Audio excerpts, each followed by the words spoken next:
नमस्कार दोस्तों, आज हम भारत के एक प्रसिद्ध पर्यटक स्थल उदयपुर के बारे में पूरी जानकारी प्राप्त करेंगे कि उदयपुर कब घूमे, कितना खर्चा आएगा, कहाँ रुके और कैसे आए और किस मौसम में उदयपुर में घूमना सबसे अच्छा रहेगा। तो आइए दोस्तों, हम वीडियो को शुरुआत करते हैं। उदयपुर शहर जिलों की नगरी के रूप में प्रसिद्ध राजस्थान का एक प्रमुख पर्यटक स्थल है जो इतिहास, संस्कृति और अपने आकर्षक स्थलों के लिए प्रसिद्ध है। इसे पूर्व के वेनिस के नाम से भी जाना जाता है। सबसे पहले हम देखते हैं कि उदयपुर कैसे पहुँचे। उदयपुर शहर में आने के लिए आप बस के द्वारा आ सकते हैं, ट्रेन के माध्यम से आ सकते हैं और फ्लाइट के माध्यम से भी आ सकते हैं। यहाँ पर तीनों ऑप्शन आपके लिए उपलब्ध रहेंगे। सबसे पहले हम देखते हैं बस के द्वारा उदयपुर कैसे पहुँचे। अगर आप उदयपुर की यात्रा सड़क मार्ग के द्वारा करना चाहते हैं तो बता दें कि यह शहर बहुत ही अच्छी तरह से रोड नेटवर्क द्वारा भारत के कई प्रमुख शहरों जैसे दिल्ली, जयपुर, इंदौर, अहमदाबाद के साथ साथ देश के सभी प्रमुख शहरों से जुड़ा हुआ है। बस से यात्रा के लिए भी आपके सामने कई विकल्प होते हैं। आप डिलक्स बस में, वातानुकूलित बस में और राज्य द्वारा संचालित बसों से आप उदयपुर आसानी से पहुंच सकते हैं। रेल मार्ग से उदयपुर की यात्रा। उदयपुर रेल के विशाल नेटवर्क पर स्थित है जो इसे भारत के प्रमुख शहरों से जोड़ता है जैसे जयपुर, दिल्ली, कोलकाता, मुंबई, इंदौर, कोटा आदि सभी मुख्य रेलवे स्टेशनों से उदयपुर के लिए सीधी ट्रेनें उपलब्ध है। इसलिए आप ट्रेन से आसानी से उदयपुर की यात्रा कर सकते हैं। उदयपुर में आपको ट्रेन के दो रेलवे स्टेशन मिलेंगे, पहला सिटी स्टेशन उदयपुर और दूसरा राणा प्रताप नगर रेलवे स्टेशन। आप इन दोनों रेलवे स्टेशन में किसी भी जगह उतर सकते हैं और आपकी यात्रा यहाँ से प्रारंभ कर सकते हैं। अगर आप उदयपुर की यात्रा फ्लाइट के द्वारा करना चाहते हो, आपको बता दें कि उदयपुर का महाराणा प्रताप हवाई अड्डा जो कि शहर से लगभग 20 किलोमीटर दूर डबोक में स्थित है। आप महाराणा प्रताप हवाई अड्डे पर उतरकर यहाँ से टैक्सी के माध्यम से शहर में आसानी से जा सकते हो और यहाँ से अपनी यात्रा शुरू कर सकते हो। महाराणा प्रताप हवाई अड्डे पर लगभग सभी शहरों से फ्लाइटें उपलब्ध है। यहाँ air India, alliance, IndiGo, SpiceJet सभी की फ्लाइटें उपलब्ध हैं। इन सब के अलावा आप अपने निजी वाहन से भी उदयपुर की यात्रा कर सकते हो। इसके लिए आपको बहुत ही बढ़िया रोड नेटवर्क उपलब्ध मिलेगा। आप आसानी से नेशनल हाईवे के थ्रू उदयपुर पहुंच सकते हो और यहां से आपकी यात्रा प्रारंभ कर सकते हो। उदयपुर शहर में आपको रुकने और खाने के कई सारे ऑप्शन उपलब्ध मिलेंगे। आप आपके बजट के हिसाब से किसी भी होटल में रुक सकते हो और आपके बजट के हिसाब से उसी होटल में खाना खा सकते हो। और अगर आप चाहते हो कि बाहर जाकर किसी अन्य होटल पर खाना खाए तो आपको बढ़िया से बढ़िया होटल के ऑप्शन उपलब्ध हो जाएंगे। और अगर आप चाहते हो कि ब्रेकफास्ट करें तो आपको शहर के सभी प्रमुख चौराहों पर आपको नाश्ते के अच्छे खासे ऑप्शन उपलब्ध मिलेंगे। आप आपकी मर्जी के अनुसार किसी भी प्रकार का ब्रेकफास्ट, लंच और डिनर उदयपुर में कर सकते हो। आप राजस्थानी खाना खाना चाहते हो तो नीलम रेस्टोरेंट पर जा सकते हो, नटराज होटल पर जा सकते हो और हाथीपोल पर कहीं आपको होटल्स उपलब्ध हो जाएगी भोजन के लिए। उदयपुर में आप किस साधन से घूमें जिससे आपकी यात्रा आसान और सुगम हो सके। पहला ऑप्शन आपके लिए बाइक रेंट पर। आप उदयपुर में किसी भी जगह से बाइक रेंट लेकर आसानी से पूरे शहर को घूम सकते हो। दूसरा ऑप्शन आपके लिए है कार रेंट। आप कार के माध्यम से भी पूरे उदयपुर में घूम सकते हो। तीसरा ऑप्शन है आपको ऑटो और रिक्शा। उदयपुर घूमने का आपके पास चौथा ऑप्शन है सिटी बस। आप सिटी बस के द्वारा भी उदयपुर में घूम सकते हैं। सामान्यतः हमें पूरे उदयपुर को घूमने में लगभग 2 से 4 दिन लगेंगे। हम हमारी यात्रा 3 दिन के हिसाब से प्लान करते हैं, जिससे हम आसानी से पूरे उदयपुर को देख पाएंगे और शांति से सभी जगहों पर जा पाएंगे। उदयपुर में होटल लेने की सही जगह पिछोला झील और सिटी पैलेस के आसपास रहेगी, क्योंकि यह शहर के मध्य में स्थित है, जिससे हमें हमारे प्रतिदिन की शुरुआत करें तो हम आने जाने का एक्स्ट्रा समय हमारा बच जाएगा। पहले दिन की शुरुआत हम गुलाब बाग से करेंगे। गुलाब बाग का नाम सज्जन निवास था, लेकिन यह गुलाबों के फूलों की अधिकता के कारण इसका नाम गुलाब बाग रख दिया गया। यह शहर के लगभग मध्य में स्थित है। यह उदयपुर का सबसे बड़ा उद्यान है। इसका निर्माण महाराणा सज्जन सिंह द्वारा 1850 के दशक के दौरान करवाया गया था।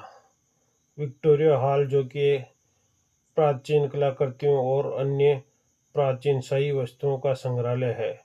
बगीचे के अंदर चिड़ियाघर भी स्थित है। गुलाब बाग देखने के बाद हम सिटी पैलेस देखने जाएंगे। प्रसिद्ध और शानदार सिटी पैलेस उदयपुर के जीवन का एक अभिन्न अंग है।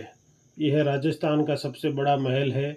इस महल का निर्माण शहर के संस्थापक महाराणा उदय सिंह सेकंड के ने करवाया था। महल में जाने के लिए उत्तरी ओर से बड़ी पोल से और त्रिपोलिया द्वार से प्रवेश किया जा सकता है। इसकी एंट्री फीस 30 रुपये है। इस महल के अंदर एक बहुत ही शानदार और आलीशान संग्रहालय है, जिसका एंट्री टिकट प्रति व्यक्ति 300 रुपये रखा गया है। इस संग्रहालय में राजा महाराजाओं के तलवारें, भाले, कवच और कई शाही वस्तुएं रखी गई है। इसमें मेवाड़ के प्रसिद्ध राजा महाराणा प्रताप सिंह का भाला, तलवार और कवच भी रखा हुआ है। सिटी पैलेस देखने में हमें लगभग 2 से 3 घंटे लगेंगे। सिटी पैलेस देखने के बाद हम सीधे चलेंगे पिछोला झील की तरफ, जहाँ पर हम सबसे पहले दूध तलाई देखेंगे और दूध तलाई में बोटिंग का आनंद उठाएंगे। यहाँ पर बोटिंग का किराया प्रति व्यक्ति 50 रुपये रखा गया है। पिछोला झील की ओर प्रस्थान करेंगे। झील का निर्माण 1362 ईस्वी में महाराणा लाखा के शासनकाल में पीछू बंजारा ने करवाया था। पिछोला झील का दृश्य बहुत ही शानदार और लुभावना है। पिछोला झील में 2 द्वीप उपस्थित है। पहला जग मंदिर पिछोला झील पर बना एक द्वीप पैलेस है। यह महल महाराजा करण सिंह द्वारा बनाया गया था, किंतु महाराणा राजा जगत सिंह ने इसका विस्तार कराया। महल में बहुत शानदार दृश्य दिखाई देते हैं, जिसे हम पूरे उदयपुर का एक शानदार व्यू देख पाएंगे। दूसरा जग निवास द्वीप, यह एक महल है जो अब एक सुविधाजनक होटल का रूप ले चुका है। पिछोला झील में नौका विहार के लिए हमें लगभग 400 से 600 रुपये पे करने होंगे, और वहीं बच्चों के लिए हमें 200 से 250 रुपये प्रति पर्सन पे करना होगा। पिछोला झील उदयपुर शहर का एक मुख्य आकर्षक का केंद्र है, जहां पर शाम के समय में बहुत ही ज़्यादा भीड़ उमड़ती है। लगभग शहर के सभी व्यक्ति यहां आकर अपनी शाम गुजारता है। पिछोला झील देखने के बाद हम अम्बा माता के दर्शन के लिए रवाना होंगे। अम्बा माता के मंदिर का निर्माण महाराजा राज सिंह ने करवाया था। यह उदयपुर का एक मुख्य मंदिर है, जो एक पहाड़ी पर स्थित है, जहाँ माँ अम्बा की प्रतिमा लगी हुई है। अम्बा माता के दर्शन करने के बाद लगभग शाम का समय हो जाएगा। अब हम करणी माता के मंदिर में जाएंगे। करणी माता मंदिर में हमें रोपवे के द्वारा भी जा सकते हैं और पैदल पहाड़ी पर चढ़ाई कर कर भी जा सकते हैं। रोपवे से करणी माता मंदिर पहुंचने का, आने और जाने का प्रति व्यक्ति 90 रुपये किराया देना पड़ता है। रोपवे में बैठकर हम पिछोला झील का बहुत ही शानदार दृश्य देखने को मिलता है और करणी माता की पहाड़ी पर चढ़ने के बाद हमें पूरे उदयपुर शहर का नज़ारा दिखाई देता है। यहाँ से हम पिछोला झील, गुलाब बाग आदि सभी प्रमुख जगहों को देख सकते हैं। इस प्रकार से हमारा उदयपुर में पहले दिन की समाप्ति होगी। हमने पहले दिन में उदयपुर में बहुत जगह घूमे और आज हम रात्रि में विश्राम करने के बाद सुबह फ्रेश मूड में वापस घूमेंगे। दूसरे दिन की शुरुआत हम जगदीश मंदिर भगवान के विष्णु के दर्शन करके करेंगे। यह मंदिर बहुत ही प्राचीन, सुंदर और विख्यात मंदिर है उदयपुर का। यह मंदिर सिटी पैलेस के समीप ही स्थित है, जो कि उदयपुर के लगभग मध्य में स्थित है। यह मंदिर भारतीय आर्य स्थापत्य कला का उत्कृष्ट उदाहरण है। यह मंदिर लगभग 400 साल पुराना मंदिर है। मंदिर में भगवान विष्णु की 4 हाथ वाली मूर्ति स्थापित है। मंदिर में हम दर्शन करने के बाद भगवान विष्णु का आशीर्वाद लेंगे और हमारी यात्रा सुखमय हो इसका आशीर्वाद लेंगे। मंदिर में दर्शन करने के बाद हम आगे सज्जनगढ़ की तरफ रवाना होंगे, जहां सबसे पहले हमें सज्जनगढ़ बायोलॉजिकल पार्क भ्रमण करेंगे, जिसमें हमें लगभग 2 घंटे का समय लगेगा। सज्जनगढ़ बायोलॉजिकल पार्क की टाइमिंग विंटर सीजन में 9 बजे से लेकर 5 बजे तक खुला हुआ रहता है, जबकि समर सीजन में ये 9 बजे से लेकर 5:30 बजे तक खुला रहता है। प्रत्येक मंगलवार यह बंद रहता है, इसलिए अगर आप आपकी यात्रा प्लान कर रहे हैं तो मंगलवार का ध्यान रख कर आए, क्योंकि प्रत्येक मंगलवार को बायोलॉजिकल पार्क बंद रहता है। एंट्री फीस प्रति व्यक्ति 30 रुपये हमें एंट्री फीस देने होंगे, जबकि विदेशी पर्यटकों को 300 रुपये प्रति व्यक्ति देने होंगे। अगर आप कैमरा साथ में ले जाना चाहते हो तो उसको आपको 80 रुपये एक्स्ट्रा चार्ज देना होगा। वहीं आपको वीडियोग्राफी के लिए कैमरा ले जाना है तो 200 रुपये एक्स्ट्रा देना होगा। आप मोबाइल से फ़ोटो फ्री में खींच सकते हो। सज्जनगढ़ जैविक उद्यान में आप पैदल भी घूम सकते हो, और अगर आप पैदल नहीं जाना चाहते हो तो यहाँ कॉल्प कार की सुविधा भी उपलब्ध है, और अगर आप साइकिल राइडिंग करना चाहते हैं तो यहाँ साइकिल की सुविधा भी उपलब्ध है। कॉल्प कार प्रति व्यक्ति आपको 50 रुपये किराया देना होगा, जबकि साइकिलिंग के लिए आपको 20 रुपये प्रति व्यक्ति देना होगा। यहाँ पर आप लगभग सभी प्रकार के जानवरों को देख सकते हैं। जब आप सज्जनगढ़ बायोलॉजिकल पार्क पूरी तरह से घूम ले तो उसके बाद आप सज्जनगढ़ पैलेस की ओर रवाना हो। सज्जनगढ़, जिसे हम मानसून पैलेस के नाम से भी जानते हैं, क्योंकि महाराणा ने इसे उदयपुर के प्राकृतिक दृश्य देखने के लिए बनाया है, इसीलिए यह पैलेस बहुत ऊंची पहाड़ी पर स्थित है। यह पैलेस उदयपुर की सबसे ऊंची पहाड़ी पर स्थित है, जिसकी ऊंचाई लगभग 944 मीटर है। इस पैलेस में महाराजा मानसून के समय में रहते थे। सज्जनगढ़ किला एक बहुत ही शानदार और सुंदर किला है, जिस पर हम जाने के बाद उदयपुर के कई दृश्य देख सकते हैं।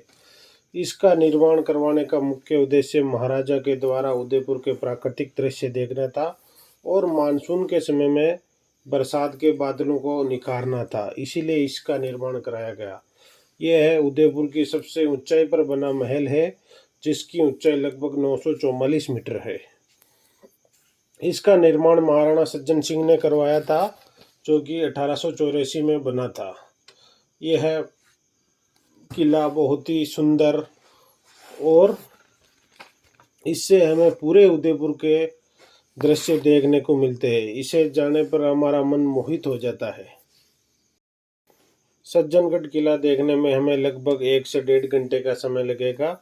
सज्जनगढ़ किला देखने के बाद हम वापस नीचे उतरेंगे और राजीव गांधी गार्डन की ओर जाइए। अगर आपके साथ बच्चे हैं तो आप राजीव गांधी गार्डन जरूर जाइए, क्योंकि यहाँ पर बच्चों के लिए खेलने का विशेष प्रबंध किया गया है। आप राजीव गांधी गार्डन से फतेह सागर झील का बहुत ही सुंदर दृश्य देखने को मिलेगा। राजीव गांधी गार्डन में जाने के लिए आपको प्रति व्यक्ति 10 रुपये देना होगा, जबकि बच्चों को 5 रुपये देने होंगे। और विदेशी पर्यटक यहाँ 25 रुपये में टिकट देकर जा सकते हैं। राजीव गांधी गार्डन खुलने का समय 8 बजे से लेकर साढ़े 7 बजे तक है। अगर आप एडवेंचर के शौकीन हैं तो राजीव गांधी गार्डन घूमने के बाद आप सीधा बायोडाइवर्सिटी पार्क जाइए, जो कि अम्बेरी में बना हुआ है। यह चीरवा घाटी के पास ही स्थित है। मेवाड़ बायोडाइवर्सिटी पार्क अम्बेरी में, जिसका क्षेत्रफल लगभग 165 हेक्टेयर है। यहाँ पर आप जिप लाइन का मजा ले सकते हैं, ग्राउंड बैरियर का मजा ले सकते हो, वैली क्रॉसिंग कर सकते हो, ट्री वॉकिंग कर सकते हो। मेवाड़ डाइवर्सिटी पार्क में आपको सुबह 9 बजे से लेकर शाम को 5 बजे तक जा सकते हो। यहाँ प्रति व्यक्ति किराया 40 रुपये है, जबकि स्टूडेंट को 20 रुपये पे करके जाना होगा। और जिप लाइन का राइडिंग करना चाहते हो तो जिप लाइन के लिए आपको 200 रुपये प्रति व्यक्ति देना होगा। अब दूसरे दिन हमारा सायंकाल का समय हो गया है। अब हम चलेंगे फतेह सागर, जो कि उदयपुर की बहुत ही खूबसूरत और सबसे सुंदर झील है। यह उदयपुर का सर्वाधिक आकर्षक का केंद्र है। इसमें आप बोटिंग का आनंद भी उठा सकते हैं। इसमें 2 आइलैंड स्थित है, एक जिसे हम नेहरू गार्डन के नाम से जानते हैं, जबकि दूसरी सौर वेधशाला है। यह सौर वेधशाला सबसे पुरानी वेधशाला है। फतेह सागर झील युवाओं के लिए काफ़ी आकर्षक का केंद्र है। प्रॉपर उदयपुर के रहने वाले लगभग सभी लोग यहाँ शाम का समय बिताना पसंद करते हैं। फतेह सागर पर आप हॉट और कोल्ड कॉफ़ी का भी आनंद ले सकते हैं, और यहाँ पर ब्रेकफास्ट की भी सारी सुविधाएं उपलब्ध है। फतेह सागर झील, जो कि सर्वाधिक आकर्षक झील है और उदयपुर में काफ़ी लोकप्रिय झील है। इस झील में आप बोटिंग का आनंद भी उठा सकते हैं। बोटिंग के लिए आपको प्रति व्यक्ति 200 से 400 रुपये देने होंगे, और यहाँ आप स्पीड बोट का भी आनंद उठा सकते हैं। यहाँ की बोटिंग आपको पिछोला झील से थोड़ी सस्ती मिलेगी। इस झील में 2 आइलैंड स्थित है, जिसमें पहला आइलैंड नेहरू गार्डन के नाम से विकसित है, जो कि पर्यटकों के लिए काफ़ी आकर्षक का केंद्र है, और दूसरा यहाँ सौर वेधशाला है। यह महाराणा फतेह सिंह द्वारा 1678 में बनाई गई थी। यह शहर का गौरव मानी जाती है। उदयपुर के उत्तर पश्चिम में स्थित है। आप आपकी कार और बाइक से इस झील के किनारे किनारे घूमकर इसकी परिधि को नाप सकते हैं।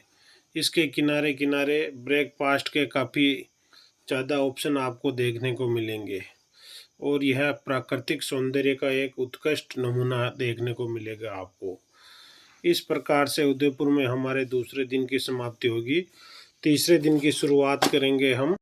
तीसरा दिन हमारे लिए उदयपुर में आखिरी दिन है। यहाँ हम बचे हुए सारी चीज़ें देखेंगे। तीसरे दिन हम सबसे पहले सहेलियों की बाड़ी में जाएंगे, उसके बाद सुकाड़िया सर्कल पर बोटिंग का आनंद उठाएंगे, फिर नीमच माता दर्शन करेंगे, और उसके बाद उदयपुर के प्रसिद्ध मंदिर एकलिंगनाथ जी के दर्शन करेंगे, और फिर गणगौर घाट जाके शाम के समय में हम बागौर की हवेली जाएंगे। सबसे पहले हम सहेलियों की बाड़ी की सैर करेंगे। सहेलियों की बाड़ी शहर के मध्य में स्थित है, जहां जाने के लिए हमें प्रति व्यक्ति 20 रुपये किराया देना पड़ेगा। यहाँ आपको अनेक प्रकार के फूल देखने को मिलेंगे, अनेक प्रकार के फुहारे देखने को मिलेंगे, और एक छोटा तालाब है जिसके अंदर कमल के फूल देखने को मिलेंगे, और आपको उसके चारों ओर हाथियों की मूर्तियां बनी हुई रहेगी। यहाँ पर आप छतरियों भी देख सकते हो। जो फोटोग्राफी के शौकीन है वह सहेलियों की बाड़ी में जाना ना भूले। सहेलियों की बाड़ी जाने के बाद आप सुकाड़िया सर्किल पर जाए। सुकाड़िया सर्किल पर एक चौपाटी बनी हुई है जहाँ आप सभी प्रकार का भोजन वहाँ मिलता है और ब्रेकफास्ट करने का सबसे उत्तम स्थान है। सुकाड़िया सर्कल पर आप बोटिंग कर सकते हैं जिसका 50 रुपये प्रति व्यक्ति आपको देना होगा। सुकाड़िया सर्कल जाने के बाद आप नीमच माता दर्शन के लिए जाइए। नीमच माता दर्शन के लिए आपको पहाड़ी पर चढ़ाई करनी होगी जहां आप सीढ़ियों के माध्यम से आसानी से चढ़ सकते हैं। नीमच माता दर्शन करने के बाद आप मोती मगरी जाए। मोती मगरी जाने के लिए आप कार के माध्यम से भी जा सकते हैं, रोड द्वारा, और पैदल पैदल सीढ़ियों के द्वारा भी जा सकते हैं। मोती मगरी में जाने के लिए प्रति व्यक्ति 60 रुपये किराया देना होगा आपको। और मोती मगरी खुलने का समय सुबह 8 बजे से लेकर शाम को 8 बजे तक खुली हुई रहती। यहाँ पर महाराणा प्रताप की 11 फीट की ऊंची मूर्ति जिसका वजन 7 टन है, इसे 1948 में महाराणा भागवत ने बनाया था। मोती मगरी में आपको मोती मगरी संग्रहालय भी स्थित है जहाँ पर चित्तौड़गढ़ किला, हल्दी घाटी के युद्ध के दृश्य देखने को मिलेंगे। मोती मगरी पर आप राणा पुंजा की मूर्ति भी देख सकते हैं। मोती मगरी घूमने के लिए आपको कम से कम 1 से 2 घंटे का समय लगेगा। साथ ही साथ आपको मोती मगरी में लाइट एंड साउंड शो भी देखने को मिलेगा। लाइट एंड शो साउंड देखने के लिए आपको 35 रुपये अतिरिक्त चार्ज देना होगा। मोती मगरी घूमने के बाद आप एकलिंगनाथ के दर्शन कर सकते हैं। एकलिंगनाथ मंदिर उदयपुर शहर से लगभग 20 किलोमीटर की दूरी पर स्थित है। यहाँ जाने के लिए आपको चीरवा टनल से गुजरना होगा। एकलिंग जी मंदिर राजस्थान के प्रमुख मंदिरों में से एक है। यह मंदिर भगवान शिव को समर्पित है। इसकी शानदार वास्तुकला, विशिष्ट नक्काशी के लिए यह पूरे विश्व में प्रसिद्ध है। मंदिर में भगवान शिव की काले संगमरमर की 50 फीट की ऊंची 4 मुखी मूर्ति स्थापित है। मंदिर राजस्थान का ही नहीं, भारत का भी सबसे प्राचीन मंदिर है। इसका निर्माण 734 ईस्वी में बप्पा रावल द्वारा करवाया गया था। यह मंदिर पिरामिड शैली में बना हुआ है। मंदिर की टाइमिंग सुबह आप 4:30 बजे से 7 बजे तक दर्शन लाभ ले सकते हो। उसके बाद आप 10:30 बजे से 1:30 बजे तक दर्शन लाभ ले सकते हो। और साय के समय में आप 5 बजे से 7 बजे तक दर्शन प्राप्त कर सकते हैं। इसीलिए आप जब भी यहाँ आए समय का विशेष ध्यान रखें। आप ऐसे समय पर ना आए जिस समय पे मंदिर के द्वार बंद हो। मंदिर में दर्शन करने के बाद आप मंदिर के बाहर उदयपुर के प्रसिद्ध मिर्ची बड़ा जरूर खाएं, जो कि लगभग 70 साल से यहाँ पर बनाए जा रहे हैं। बागौर की हवेली उदयपुर के घनघोर घाट मार्ग पर स्थित है। बागौर की हवेली एक भव्य महल है। इसे 18वीं शताब्दी में पिछोला झील के तट पर बनाया गया था। इसमें 100 से अधिक कमरे बने हुए हैं। आजकल हवेली को एक संग्रहालय में बदल दिया गया है। संग्रहालय के अलावा हवेली का मुख्य आकर्षक लोकप्रिय धरोहर डांस शो है, जो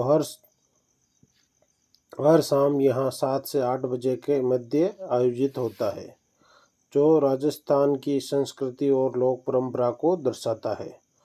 हवेली के संग्रहालयों में कठपुतली संग्रहालय, हवेली संग्रहालय, पगड़ी धारा, शस्त्रागार और शादी की धारा है। बागौर की हवेली का समय सुबह 9:30 बजे से लेकर शाम को 5:30 बजे तक खुली रहती है। हवेली में आपको घूमने में लगभग 1 से 2 घंटे का समय लगेगा। एंट्री फीस वयस्क व्यक्ति को 60 रुपये बच्चों को 30 रुपये और विदेशी पर्यटकों को 100 रुपये देने होंगे। बागौर की हवेली धरोहर डांस शो टाइमिंग 7 बजे से लेकर 8 बजे तक। डांस शो के टिकट शाम को 6:15 बजे से उपलब्ध होती है, जिसका टिकट प्रति व्यक्ति 90 रुपये जबकि बच्चों को 40 रुपये देने होते हैं।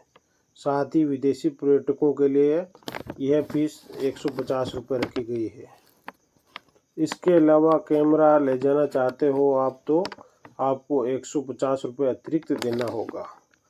इस प्रकार आप संपूर्ण उदयपुर की यात्रा आपकी कंप्लीट हो जाएगी।